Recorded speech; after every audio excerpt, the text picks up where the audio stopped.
How I Ruined Everything, a cautionary tale. Hey Reddit. I never thought I'd end up here, sharing the mess I made of my life, but I guess there's a twisted comfort in laying it all out to strangers. Maybe it'll serve as a cautionary tale or just another train wreck story for someone to gawk at. Either way, here goes. My name's Ethan. I'm 29 now, but this story starts when I was around 22. I had just graduated from a mid-tier college in Ohio with a degree in marketing. Not exactly a golden ticket, but I wasn't too worried. I'd always been the kind of guy who just got by, never exceptional, but never in real trouble either. I thought life would sort itself out, you know? I landed an entry-level job at a small digital marketing agency in Cincinnati. The office was crammed into the third floor of an old brick building downtown. It had that startup vibe, exposed pipes, brick walls, too many motivational posters. The kind of place where the boss thought pizza parties made up for low pay. I didn't mind though. It felt like a step forward.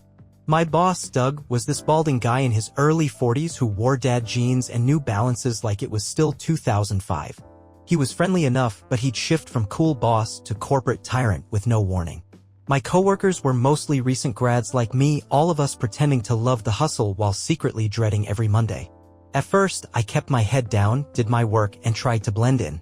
But after a few months, I started noticing that the guys who got promoted weren't the ones working late or delivering on projects. They were the ones grabbing beers with Doug after work. They were the guys laughing at his bad jokes, sharing fantasy football tips, and becoming part of his little circle. I'd never been good at that. I wasn't antisocial, but I wasn't a schmoozer either. My parents had always drilled honesty and hard work into me, and I couldn't bring myself to fake friendships just for a promotion. But slowly, I started trying. I joined in on after-work drinks, even though I wasn't much of a drinker. I laughed at Doug's jokes, even when they were borderline inappropriate. I started crafting this version of myself that fit into their mold. And it worked. A year in, I got a raise and a small promotion.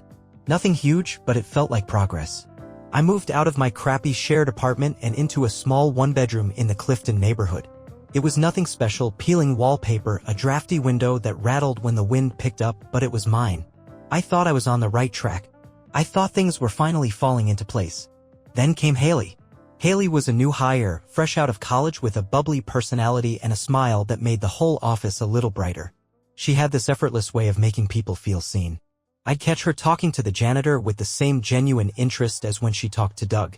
It was refreshing. We started hanging out after work. At first, it was just coffee breaks and casual chats. But soon it turned into late-night texts and shared Ubers home.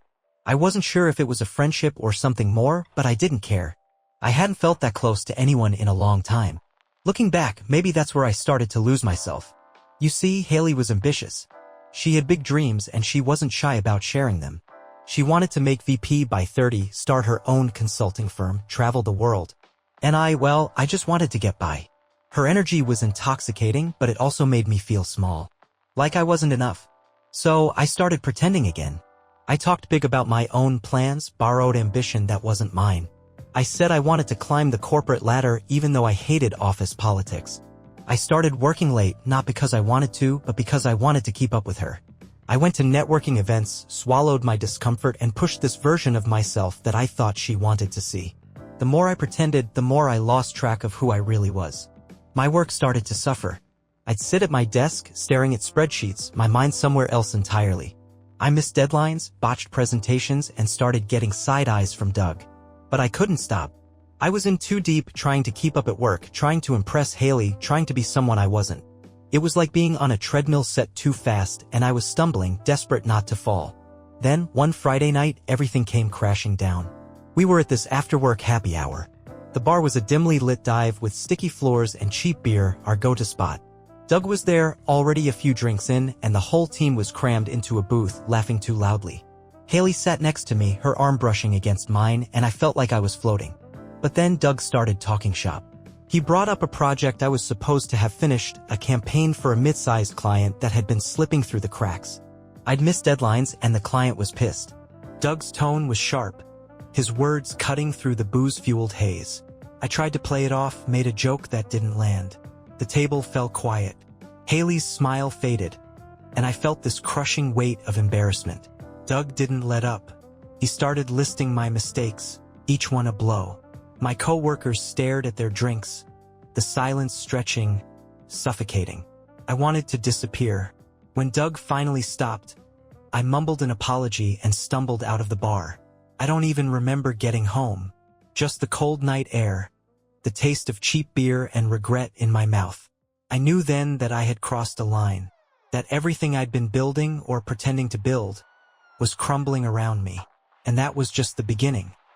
After that night at the bar, everything unraveled fast. Monday morning, I dragged myself into the office, hoping the weekend had blurred the memory of my public humiliation.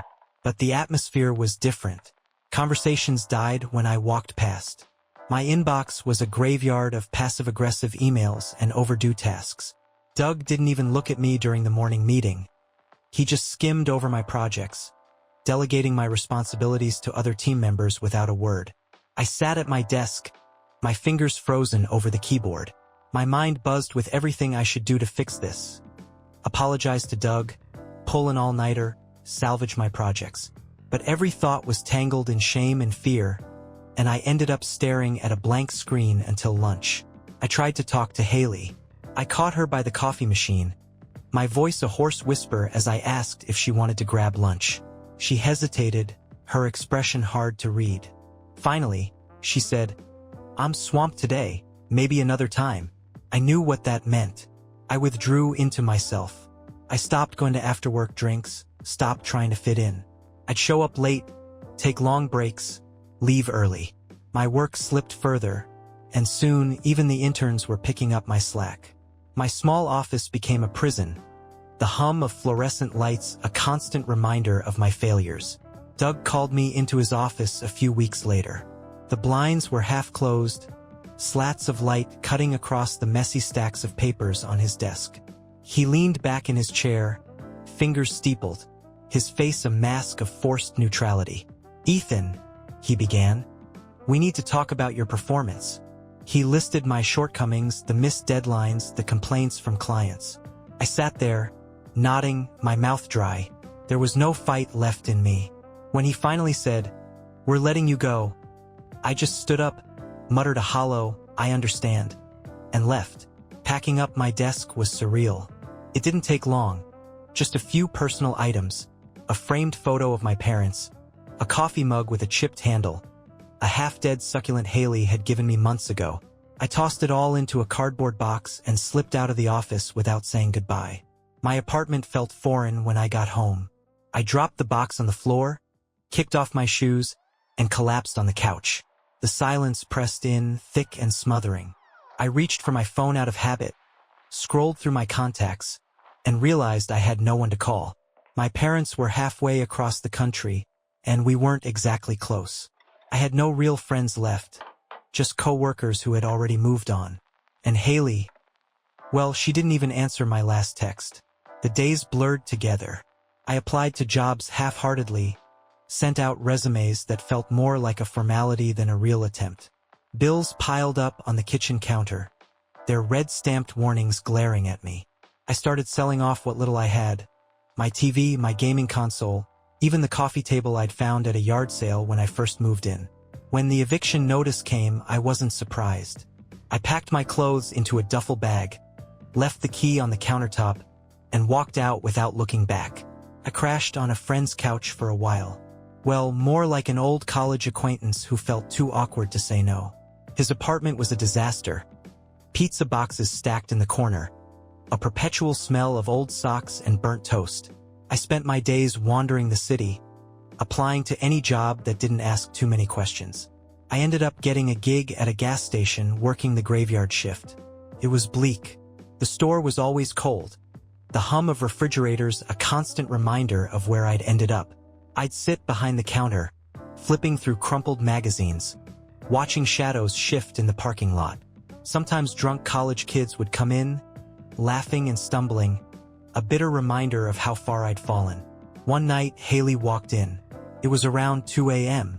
The bell over the door jingled, and I looked up, my brain struggling to connect the polished, confident woman in front of me with the girl I'd once known. She wore a tailored coat, her hair swept back, and she moved with this easy grace that made the fluorescent lights seem softer somehow. Her eyes widened when she saw me. "Ethan?" I managed a weak smile. Hey! We stood there, the counter between us, the hum of the slushy machine filling the silence. She asked how I'd been, and I gave her the watered-down version, the job, the eviction, the gas station. She listened, nodding, but I could see the discomfort in her eyes. When I finished, she hesitated. Then, with a soft smile, she said, "I'm glad you're hanging in there." She bought a bottle of water, paid with exact change, and left. I watched her walk to her car, watched the taillights fade into the night. That was the last time I saw her. I wish I could say things turned around after that her visit sparked some kind of redemption arc. But life isn't a movie. I stayed at the gas station, picked up extra shifts, and kept my head down. I moved into a dingy room in a shared house with peeling wallpaper and a perpetually clogged bathroom sink. Sometimes, late at night, I think back to who I used to be. The guy with dreams, with potential. I think about all the little choices that led me here. The pretending, the lies, the fear. I think about Haley, about Doug, about all the faces that blurred into my past. I'm not looking for sympathy. I know I did this to myself. I just needed to get it out, to tell someone, anyone, the story of how I ruined everything. Maybe it'll help someone else avoid the same mistakes. Or maybe it'll just be another story lost in the endless scroll of the internet. Either way, thanks for reading. How I went from having it all to losing everything. Hey Reddit. I've been lurking here for years, never thought I'd be the one writing a post like this. But life has a way of humbling you, I guess. I'm not looking for pity, just need to put it all out there. Maybe it'll help me make sense of it, or maybe it'll just be a warning for someone else. My name's Emily. I'm 28 now, but if you'd seen me 6 years ago, you'd think I had life all figured out. I grew up in a cozy suburb outside of Chicago in a 2-story house with a bright red door and a swing set in the backyard. My parents were the kind of couple who held hands at the grocery store, who danced in the kitchen to old Motown records. I always thought that kind of love was normal, easy, almost. I was a good kid. Honor roll, varsity volleyball, a part-time job at the local coffee shop where I memorized regulars' orders and practiced my latte art. I went to Northwestern, studied journalism, and graduated magna cum laude. I was the kind of girl people described as going places. And for a while it seemed true. I landed a job at a lifestyle magazine in Chicago, The Current. It was the kind of glossy publication that covered everything from fashion trends to local politics. The office was in a renovated loft downtown, all exposed brick and big windows that let in the city's restless energy. My first day, I wore a blazer that felt too stiff, clutched my notepad like a lifeline, and tried not to gawk at the polished, fast-talking editors who seemed to glide through the place. I started as an editorial assistant, which basically meant I fetched coffee, fact-checked articles, and organized meetings. But I didn't mind. I loved being part of it all, the late nights, the smell of ink and paper, the rush of seeing my byline on a tiny web article about artisanal candle makers. Within a year, I'd clawed my way up to staff writer. I covered food and culture, spent my days exploring hole-in-the-wall diners, interviewing street artists, and writing pieces that tried to capture the heartbeat of the city. I'd slip into jazz clubs on Tuesday nights, my notebook balanced on my knee, jotting down quotes from saxophonists and bartenders with stories as rich as the whiskey they poured. I was living alone in a studio apartment in Wicker Park. The building was old, the kind where the radiators clanged in the winter and the hardwood floors groaned under your feet. I filled it with thrifted furniture, draped fairy lights along the windows, and grew succulents in chipped mugs. I'd wake up to the sun filtering through lace curtains, make myself a pour-over coffee, and feel like I was exactly where I was meant to be. I had friends, too. Real friends. I'd met Sarah during my first week at The Current. She was an editorial designer, sharp, funny, with a closet full of vintage dresses and a knack for turning every outing into an adventure. We'd get lost in the city, share pictures of sangria on rooftops, crash art gallery openings for the free wine and inspiration. And then there was Jake. Jake was a photographer. He freelanced for the magazine, covering events, shooting portraits, making everything look a little more magical through his lens. He had this messy blonde hair, always a bit too long, and a smile that felt like a secret. He'd show up at the office with his camera slung over his shoulder, smelling of cedar and cool air, and I'd feel my pulse quicken. It started with group outings. After work drinks, movie nights, lazy Sundays at the lake. But soon it was just the two of us. He'd text me random snapshots, street art, sunrises, his dog asleep on his couch, and we'd spiral into conversations that lasted for hours. One night, after an office party, he walked me home. The streets were quiet, the air thick with summer warmth. When we reached my building, he hesitated, his hand brushing mine. I remember the city sounds dimming, the street lamp casting soft shadows, and how the world seemed to hold its breath as he kissed me. We fell into a relationship as easily as slipping under warm blankets. He'd bring me coffee during late-night writing sessions. I'd accompany him on shoots, holding his spare lens, marveling at how he saw the world. We talked about everything, our childhoods, our dreams, our fears. I thought I'd found the kind of love my parents had. Everything felt right. I was doing what I loved, surrounded by people who inspired me in a city that never ran out of stories.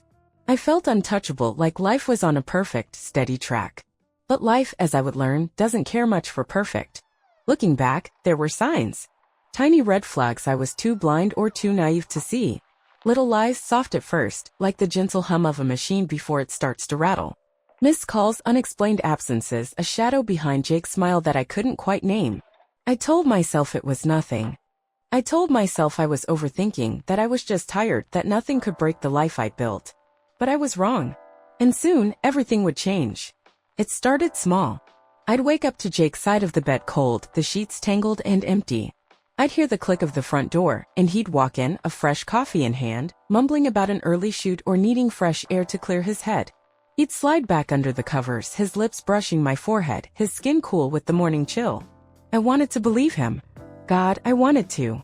But the lies began to pile up, little pebbles at first, then rocks, then boulders, until I couldn't see the truth beneath them. His phone was always on silent, flip face down. He'd leave the room to take calls, say it was work, but his voice would drop, the door half closed, shadows moving under the crack of light. I asked him once, my voice too careful, my hands clenching the hem of my sweater. Is everything okay? You've been distant. He laughed. Light, airy, dismissive. You're overthinking, Em. It's just work. Freelance is brutal, you know that. And I did. I'd seen the hustle, the way he'd chase gigs, the stress when payments were late. So I nodded, forced a smile, and tried to bury the unease that had settled in my chest like a stone. Work was my escape. I threw myself into assignments, taking on extra projects, staying late at the office. Sarah noticed. She'd lean over my desk, a strand of dark hair slipping from her messy bun, and ask if I wanted to grab lunch. I'd tell her I was busy, that I needed to finish a piece, but really I just didn't want to face the questions in her eyes. I started losing weight. My favorite jeans hung loose around my hips, my collarbones cast soft shadows in the bathroom mirror. My appetite was gone, replaced by a gnawing anxiety that never quite let go. I'd lie awake at night, the city humming outside, my mind racing with every strange text Jake received, every late-night shoot he couldn't explain. Then one afternoon, the truth came crashing in. It was a Tuesday. The office was quiet, the kind of lull that made every click of the keyboard sound too loud. I was writing a piece about a new speakeasy that had opened in the West Loop, trying to find the right words to capture its dim, sultry atmosphere. My phone buzzed. A text from Sarah. Hey, you okay? I just saw Jake at the green door. Thought he was on a shoot. I stared at the screen, my vision blurring around the edges. The green door was a dive bar, low-lit and intimate, with sticky floors and a jukebox that played old rock ballads. It was our spot, where we'd gone on our first date, where we'd shared greasy fries and whispered secrets over cheap beers. My fingers moved before my brain caught up. Are you sure it was him? Yeah, he's with someone. A blonde. They look close. I stood up. My chair scraped against the hardwood, the sound sharp and jarring. Heads turned, but I didn't care. I grabbed my bag, my coat, and stumbled out of the office, my heartbeat a drum in my ears. I took the train, gripping the metal pole so hard my knuckles turned white. The city blurred past, a smear of gray and cold and indifference. When I reached the green door, I hesitated. The wooden sign creaked in the breeze, the windows glowing amber against the afternoon gloom. I could hear the low thrum of music, the murmur of voices. My legs felt numb as I pushed the door open. There he was. Jake sat in a corner booth, his back to me. The blonde sat across from him, laughing, her hand resting on his. She leaned in, her lips grazing his ear, and I saw him smile, a soft, private smile I thought was only mine. The room tilted. I gripped the edge of a bar stool, my breath coming in short, sharp bursts. I wanted to scream, to run, to disappear. But my feet moved forward, one heavy step at a time, until I stood at their table. Jake. His head snapped up. His face went pale, the blood draining so fast I thought he might pass out. The blonde looked at me, confusion shifting to embarrassment, her hand slipping away from his. Emily. This isn't. I laughed. A broken, brittle sound that tasted like ash. Not what it looks like. I asked, my voice a hollow echo. Because it looks pretty damn clear to me. People were staring. The bartender, a guy I'd shared a dozen conversations with, his expression twisted with pity. The couple at the next table whispering behind their hands. I felt exposed, raw, like my skin had been peeled back to show the messy, vulnerable parts I'd always kept hidden. Jake stood, reaching for me, but I stepped back. My heel caught on the uneven floor and I stumbled. His hand shot out, but I slapped it away. I trusted you. The words burned. I thought you loved me. He opened his mouth, but no words came. Just silence. A gaping, suffocating void. I turned and walked out. The cold hit me like a slap, the wind biting through my thin jacket. I kept walking past the subway entrance, past the bus stop, until my feet ached and my breath came in harsh, jagged gasps. I ended up on the Riverwalk, leaning over the railing, watching the gray water rush past.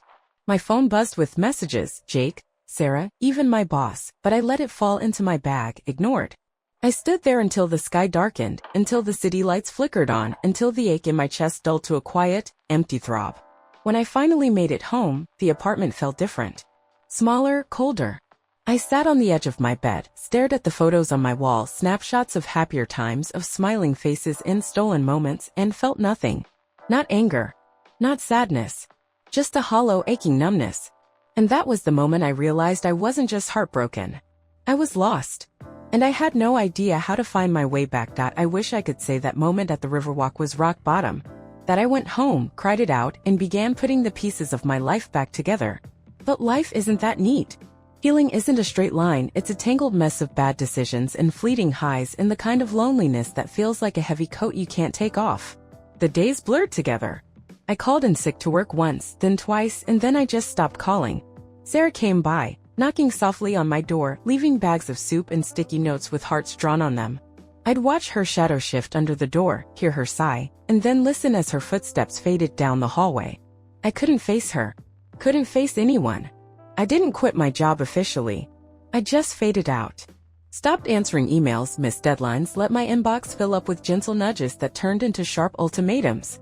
Eventually, I got a formal letter, slipped under my door by a courier. My last paycheck, a note about my health insurance expiring, a sad, generic line about how they wished me well. I sat on the floor of my apartment, the sunlight a weak, watery glow through the dirty windows, and read it over and over until the words became smudges. Rent was due, bills stacked up on the kitchen counter. My fridge was empty save for a half carton of orange juice and some wilted lettuce. I should have been terrified. Instead, I felt nothing. I sold my nicer clothes first. The blazers and silk blouses I used to wear to work, the heels I balanced on during interviews, the delicate gold necklace Jake had given me for our first anniversary. I shoved it all into a duffel bag and took it to a thrift store down the block. The guy behind the counter, barely 20, with a nose ring and half-closed eyes, counted out crumpled bills and handed them to me without meeting my gaze. I used the money to pay part of my rent, bought a few cans of soup, and told myself I'd figure out the rest later. But later never came. The eviction notice was bright orange, taped to my door like a slap. I'd ignored the landlord's calls, the polite letters, the threats.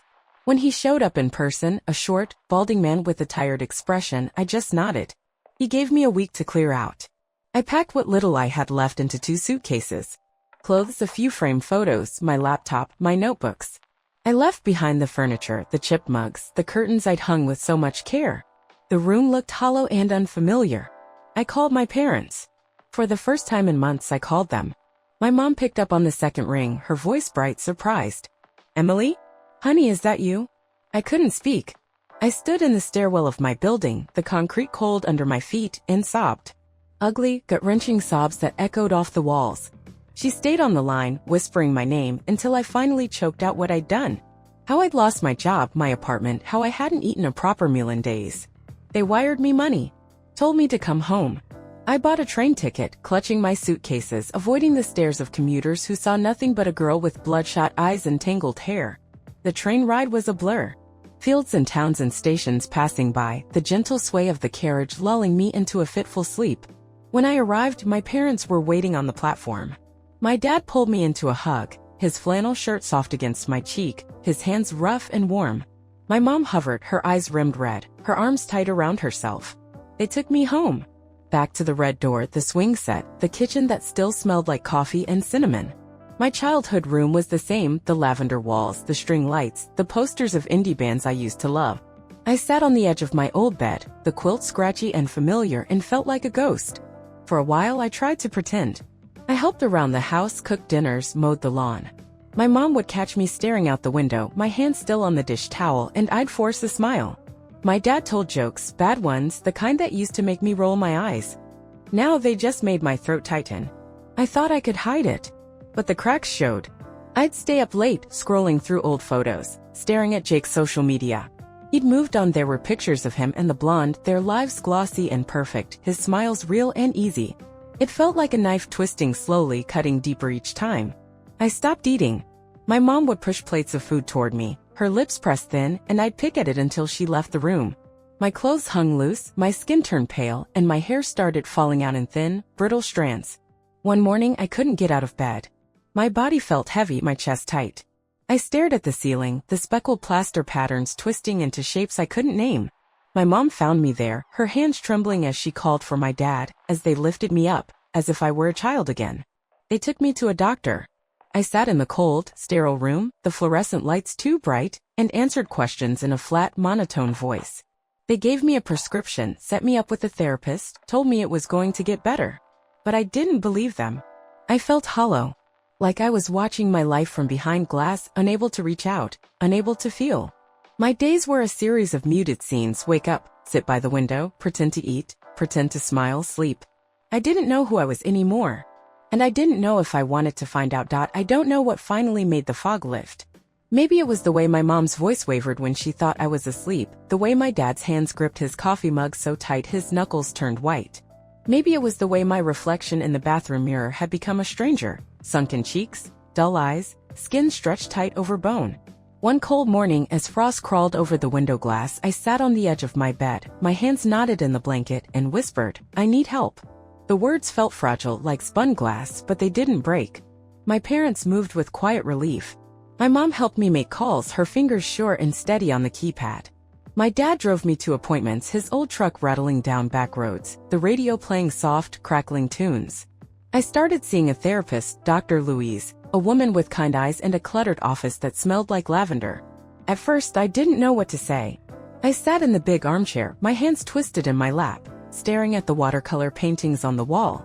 She didn't push. She just waited, a warm, patient presence, until I found the words. And once I started, I couldn't stop. I told her everything about Jake, about the lies, about the cold, empty days in my apartment, about the gnawing feeling of being lost, of not knowing who I was or where I was going. She helped me unravel it, strand by strand, until the knots didn't feel so tight. She taught me to see the patterns, to understand why I had clung to him, why his betrayal had shattered me so completely. I started small. Took short walks down our street, breathing in the crisp air, feeling the earth solid beneath my feet. I made myself eat, even when the food tasted like ash, even when every bite felt like a mountain. I sat with my mom in the kitchen, helped her peel potatoes, told her about the books I'd started reading. She listened, her face soft with hope. My old boss called one day, her voice careful, asking if I'd be interested in freelance work. Nothing big, just a few pieces for the magazine's online section. I almost said no. The fear was there, sharp and sudden, the memory of failure like a burn. But I said yes. I set up my laptop at the dining table, the sunlight spilling through the window, and started typing.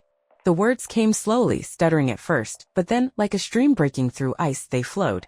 My parents read my first piece, an article about a local cafe, filled with warm, golden descriptions of fresh bread and the hum of conversation. They hugged me, my dad's beard scratching my cheek, my mom's tears damp against my shoulder. It wasn't a miracle cure. There were still bad days, days when getting out of bed felt like pulling myself out of quicksand, when the world seemed gray and distant. But now I had a rope to hold on to. Therapy, writing, the steady presence of my parents. Months passed. The snow melted, giving way to green shoots and soft rains. I found a part-time job at a bookstore, the kind with creaky wooden floors and the smell of old paper. I loved it, loved the quiet rhythm of shelving books, of chatting with customers, of losing myself in stories. I reconnected with Sarah. She showed up at the bookstore, her face a mix of worry and hope, and I ran to her, nearly knocking over a display of romance novels. We went out for coffee, sat by the window of a bustling cafe, and talked until the sun set and the city lights came on. She forgave me. She understood. One day I saw Jake. I was at a farmer's market, the sun warm on my shoulders, a bag of apples in my hand. He was across the crowd, his arm around the blonde, now visibly pregnant, her face glowing. He looked happy, relaxed. For a moment, my breath caught. The old pain twisted, sharp and familiar. But it faded like a shadow in the light. I turned away, not with anger or sadness, but with a quiet acceptance. Life wasn't perfect. But it was real. And I was living it. I started writing more articles, short stories, personal essays. My therapist encouraged me to share them, and I began posting on forums and blogs, finding a community of people who understood, who had climbed out of their own pits. And as I wrote, as I lived, the pieces of myself started to fit back together. Not into the person I had been, but into someone new. Someone stronger. Someone whole.